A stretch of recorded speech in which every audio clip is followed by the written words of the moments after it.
Hey guys, welcome back to our YouTube channel Tech and Cryptos. Today in this video, let's learn about how to boost a player in eFootball 2024. So let's get started.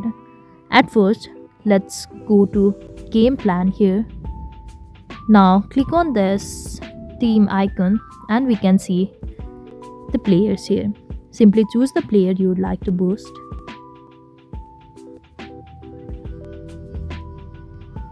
Now click on Level Training